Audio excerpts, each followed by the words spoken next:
Wysteria, energy, twister.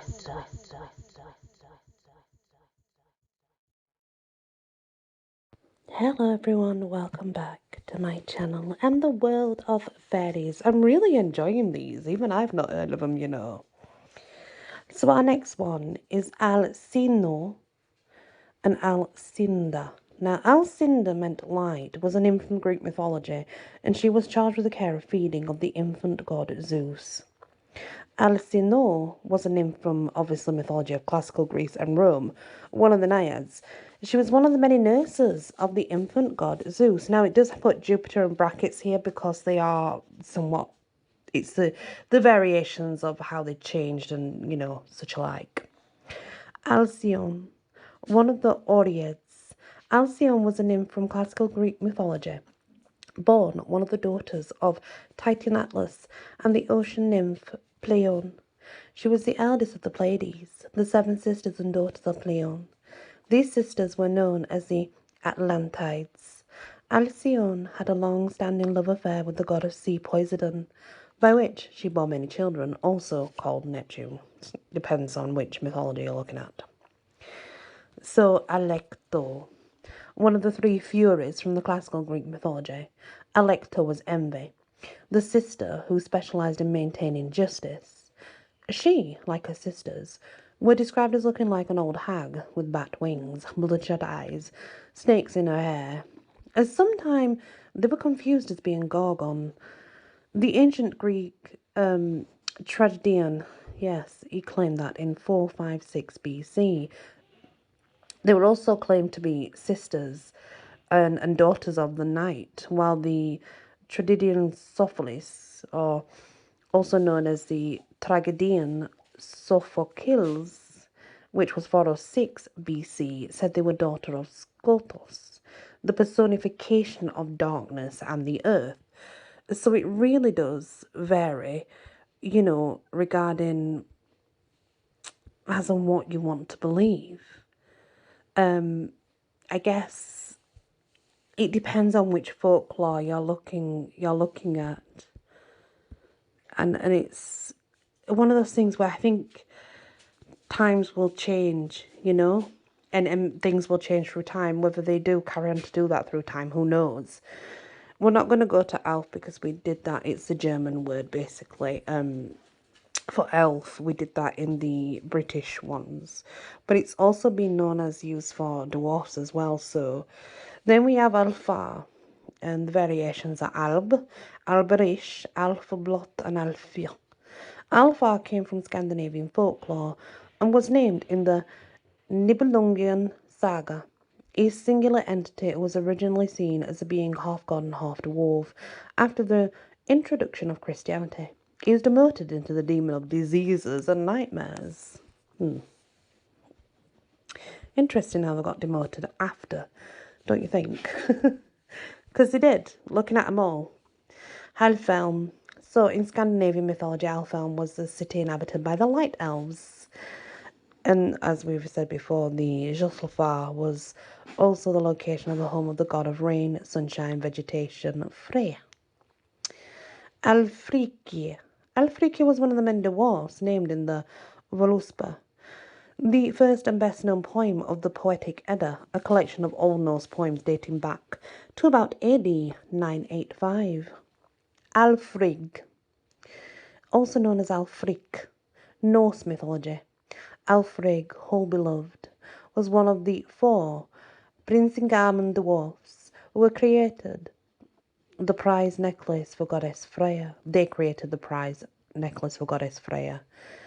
He once spent a night with the goddess, discussing and debating the many aspects of the world. Alfrig and Beling were uncommon names for dwarfs, and only appear in the Solar Thatra, which is interesting. They only appear in that manuscript as those names. Other than that, they don't. So this is Alfs. It's a variation of elf, and they're one of the three races of Nornia. They're a type of fate in Norse mythology. Dwarves and such, you know, they're described as tiny children wearing caps, and they dance in circles in the woods, where fire is said to spew from the earth. In the morning, the ground where these fae have danced in scorching sort of heat, where the fire comes up from, it quickly grows back thicker and greener than before, and on occasion they become possessive of this particular tree that they've danced around, and you'll see it's got like a sort of protection ring around it, and they would assault anyone who would try to chop it down or go near it. They're uncommon to fairy kind, the elves. They have the ability known as the Elfgust, the Elf Blast. When one of these fae breathe upon a person, they will fall sick, and oftentimes they will actually die. Typically, only children who are born on Sunday have the ability to see these. But, yeah, they are known to occasionally grant this ability to those who happen to come across them as they dance in the woods. Interesting indeed. The Alkino. Classical Greek mythology, Alkino was a nymph of Mount Lycaeus in Arcadia, central Greece. She was one of the nurses of the infant god, Zeus. He had a lot of nurses, didn't he? Alcippe, a classical mythology from Greek. Alcippe was a fountain nymph. She was born the daughter of the god of war, Ares, Mars, by the nymph Aglorus. Alcippe was in love with the godling, a son of the god of the sea, Poseidon. Her beloved was slain by her father, Ares. Dear me, tragic love stories. And I do believe this is pronounced Alkyonides. In classical Greek mythology, the Alkyonides were the 7 daughters of the giant Alkyonos. And when the godling Heracles, also known as Hercules, slew their father, the sisters threw themselves into the sea, but Amphitrite transformed them all into kingfishers. Well, that's interesting. The next is Alombagwinosis.